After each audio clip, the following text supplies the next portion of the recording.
अस्सलाम वालेकुम, this is Abdul Hafeez and this is my YouTube channel. आज पहला दिन ख़त्म हो चुका है पाकिस्तान और ऑस्ट्रेलिया के बीच में ऑप्टस क्रिकेट स्टेडियम पर्थ में।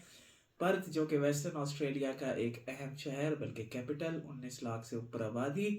और यहाँ पर आज तकरीबन 15,000 से ज़्यादा लोगों ने मैच देखा लाइव आकर।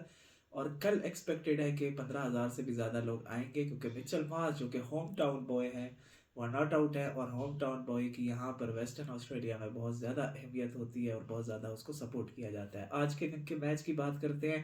मैच का स्टार्ट हुआ जिसमें शाहीन शाह अफरीदी और खुर्रम शहजाद ने स्टार्ट किया नई बॉल से, जो एक्सपेक्टेड था। और खुर्रम शहजाद ने पहले 2 ओवर आज मेडिट किए, अपना टेस्ट डेब्यू था, एक अच्छा स्पेल किया। विकेट उनको पहले स्पेल में नहीं मिली, लेकिन शाहीन शाह अफरीदी की तरफ से मिक्स बॉलिंग की गई। 2-3 एज पे चौके निकले, लेकिन उसके अलावा उन्होंने काफ़ी लूज बॉलिंग की और पहले 4 ओवर में वो 31 रन दे चुके थे, जिसकी वजह से कोई प्रेशर हम ना बिल्ड कर सके। तो पहला घंटा हमारा इस ही वजह से एक अच्छा ना रहा। उसके बाद आमिर जमाल और फ़हीम अशरफ का स्पेल शुरू हुआ। फ़हीम अशरफ ने बहुत ज़्यादा लूज बॉलिंग की और बहुत ही आसान चौके दिए डेविड वार्नर जैसे बल्लेबाज को, जिन्होंने आज अकेले ही डोमिनेट किया। और डेविड वार्नर ही ने स्कोर को और दिन को ऑस्ट्रेलिया के हक में बनाया। डेविड वार्नर को चौके मिलते रहे। उसके बाद आमिर जमाल की एक बॉल पर कैच ड्रॉप्ड हुआ, जो उनके लिए एक बहुत बड़ा सदमा होगा, क्योंकि उस्मान ख्वाजा को अगर वो आउट करते और टेस्ट डेब्यू में पहली विकेट पाकिस्तान की तरफ से लेते तो उनका कॉन्फिडेंस बढ़ता। बहरहाल उसके बाद पाकिस्तान को 2 विकेट मिली और 200 रन पर एक अहम मौका आया जब सलमान अली आगा, जो कि उम्मीदों से ज़्यादा अच्छी बॉलिंग कर रहे थे, कंसिस्टेंट बॉलिंग कर रहे थे, as a part time spinner easy run नहीं दे रहे थे, अदरवाइज आज के दिन में ही 400 रन तक ऑस्ट्रेलिया पहुंच जाती। उनकी बॉल पर खुर्रम शहजाद ने कैच ड्रॉप किया डेविड वार्नर का। उस वक्त तक डेविड वार्नर सेंचुरी कर चुके थे, स्टंप भी मिस हुआ सरफराज से। लेकिन ये है कि अगर उस वक्त भी हम डेविड वार्नर का आउट कर लेते तो कम बैक का चांस था, क्योंकि बाकी सारे बैट्समैन स्ट्रगल कर रहे थे। करते करते डेविड वार्नर 150 तक पहुंचे, 164 रन बनाकर आउट हुए। और पाकिस्तान को स्टीवन स्मिथ की विकेट मिली, ट्राविस हेड की विकेट मिली, जो कि एक अग्रेसिव शॉट मारना चाहते थे। वो आमिर जमाल की पहली विकेट थी। और 321 रन पर 5 खिलाड़ी आउट हुए और दिन के आखिर तक 346 रन पर 5 खिलाड़ी आउट हुए। आज के दिन 164 रन, 346 में से 164 रन डेविड वार्नर ने अकेले बनाए। तो day belongs to David Warner. और हमारा यानी पाकिस्तानी टीम का डेविड वार्नर के साथ जो एक रोमांस है वो जारी रहा।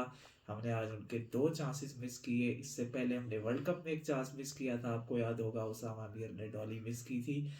और 2019 में जब हमने ऑस्ट्रेलिया का दौरा किया था, हमने 9 बॉल पे उनकी विकेट ली थी। 2017 में 9 बॉल पे विकेट ली थी और दोनों बार वो सेंचुरी करने में कामयाब हुए थे। और 2019 में भी हमने कैचेस छोड़े थे।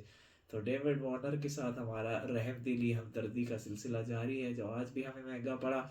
इवन सेंचुरी के बाद भी अगर हमें आउट कर लेते और वो 50-60 रन ना करने देते जो उन्होंने सेंचुरी के बाद किए, तो शायद स्कोर ऐसा होता कि 300 रन पर 7 खिलाड़ी आउट या ऐसे कुछ ऑस्ट्रेलिया फिनिश करती, जो कि इस पिच के लिहाज से काफ़ी बेहतर स्कोर होता।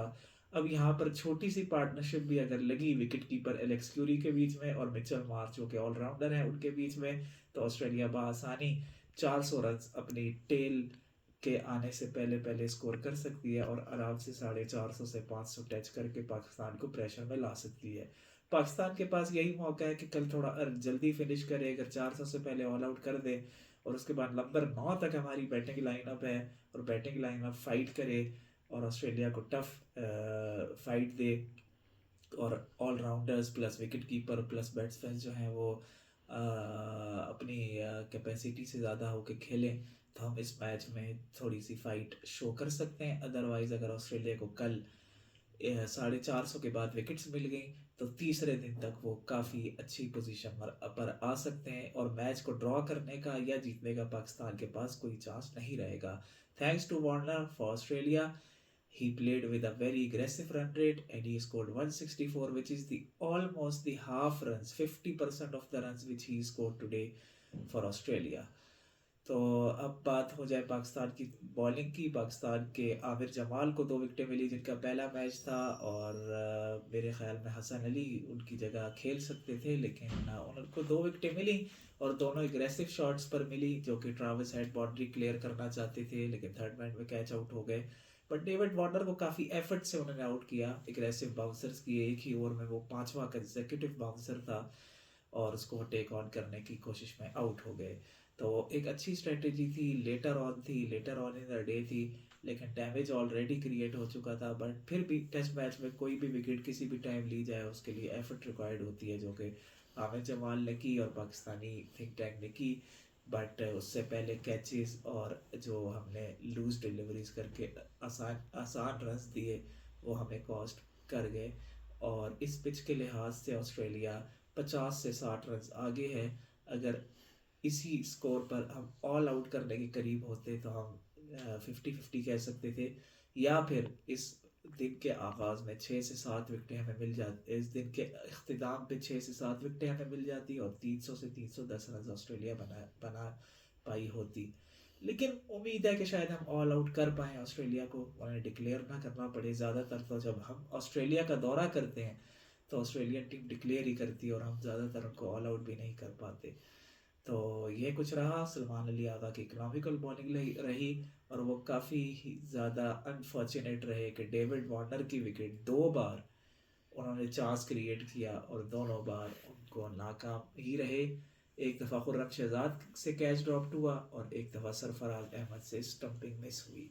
अब बात कर लेते हैं इंडिया और साउथ अफ्रीका के बीच में खेली जाने वाली T20 सीरीज़ की, जिसका आज तीसरा मैच था। पहला ड्रॉ हो गया था, बारिश की वजह से मैच हुआ ही नहीं था। दूसरे मैच में साउथ अफ्रीका ने इंडिया को बआसानी हरा दिया था। आज के दिन लग ये रहा है, अभी मैच जारी है, कि इंडिया की टीम शायद ये टारगेट डिफेंड कर ले, जो कि 202 रन का है, जिसमें सूर्या कुमार यादव ने एक तेज सेंचुरी स्कोर की और 50% ऑफ द रन अपनी टीम के लिए बनाए और कैप्टन नॉक खेली और शायद वो मैच विनिंग नॉक भी हो। बट सूर्या कुमार यादव के बारे में सारे ही जानते होंगे, 360 जो उनका एंगल है आगे पीछे, वो कहीं भी शॉट खेल देते हैं। बट उनके पास जो नेचुरल टैलेंट है वो शायद किसी भी प्लेयर के पास फिलहाल ना हो इस जनरेशन में। लेकिन बड़े मैचेस में और बड़े टूर्नामेंट्स में वो अभी भी कुछ खास नहीं कर पाते। हाँ, बट सीरीज़ में और इवन अच्छी टीमों के साथ थोड़ी मुश्किल कंडीशंस में भी वो ऐसी इनिंग्स खेल देते हैं कि जो एक सुपरमैन की या एक आउट ऑफ द ऑर्डिनरी और एक अनएक्सपेक्टेड होती है और सुपरमैन की आपको याद दिला देती है। और इसके अलावा वेस्ट इंडीज़ और इंग्लैंड के बीच में भी T20 सीरीज जारी है। पहला मैच वेस्ट इंडीज़ ने हरा दिया था इंग्लैंड को, एंड्रयू रसल ने बहुत अच्छी परफॉर्मेंस की। और इंग्लैंड जिसकी वर्ल्ड कप के बाद से अब तक स्ट्रगल और वो जो उनकी मुश्किलात हैं वो कम नहीं हो पाई हैं। वनडे सीरीज़ वो हार गए। वर्ल्ड कप में आपको याद होगा उन्होंने 7वें नंबर पर फिनिश किया था, अफगानिस्तान से उनको अपसेट हुआ। और जो है उसके अलावा वो वर्ल्ड कप में कुछ खास कर ना सके और चैंपियंस ट्रॉफी में भी बड़ी मुश्किल से उन्होंने क्वालिफाई किया। और इसके अलावा ये है कि वेस्ट इंडीज़ ही में T20 वर्ल्ड कप खेला जाना है, तो इस लिहाज से ये सीरीज़ बहुत इम्पॉर्टेंट है। और अगर इंग्लैंड का ये स्ट्रगल और ये डिफ़िकल्ट पीरियड जारी रहा तो T20 वर्ल्ड कप में भी इंग्लैंड को मुश्किलात पेश आ सकती हैं। और वेस्ट इंडीज़ के लिए फाइनली जो एक बैड पीरियड रहा है, इवन T20s में भी बैड पीरियड रहा है पिछले 2 वर्ल्ड कप्स में, वो हो सकता है ओवर हो। एक तो उनके अपने मुल्क में मैचेस हैं और दूसरा उनकी फॉर्म भी अच्छी जा रही है और इंग्लैंड को वो पहला मैच हराने में कामयाब हुए, वनडे सीरीज भी हराने में कामयाब हुए और अब दूसरा मैच जारी है। This is end of the video.